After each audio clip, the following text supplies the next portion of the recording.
This is Paul, World War II. I was having dinner with a pastor that I really do admire. Yes, a tremendous individual. Yes, Pentecostal, and I'm Pentecostal, though I don't really reveal the mysteries of God that I steward. We were having a conversation about World War II, and he was 10 years in the Navy, and he was in the reserve. Just a tremendous individual. And I do know a lot about these various wars, and he told me that an immense amount of individuals actually died during World War II. I wasn't going to tell him he was wrong. Yes, sounded kind of stupid what he said. Pooch! You got to be careful about exactly what you say, the clear and present danger.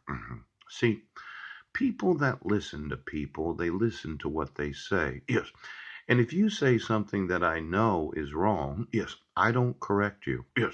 It calls into question the actual smarts, yeah, of the individual. Yeah. Now, the nice part was that he had grown up with what was known as the CB radio. You remember those? Yeah. We had just a tremendous discussion. Yes. And I thought for sure that we'd take all the ham radios online on every web page and website. Yes. And all the software that is useful in communicating with other nations using shortwave radio. Now, this was something where I thought, yes, it might be just a fabulous gift for his grandson, yes, being of that age where you're curious about electronics and science and radio waves and how their use can be. Yes.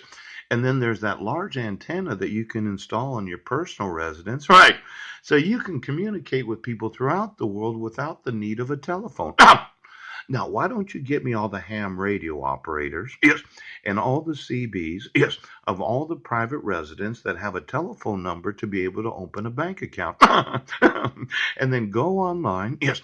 And give me what's known as shortwave radio. Yes. And CB. I would think, yes, you would. That when CBs were very popular with the trucker population during the 60s, 70s, and 80s, they were so popular.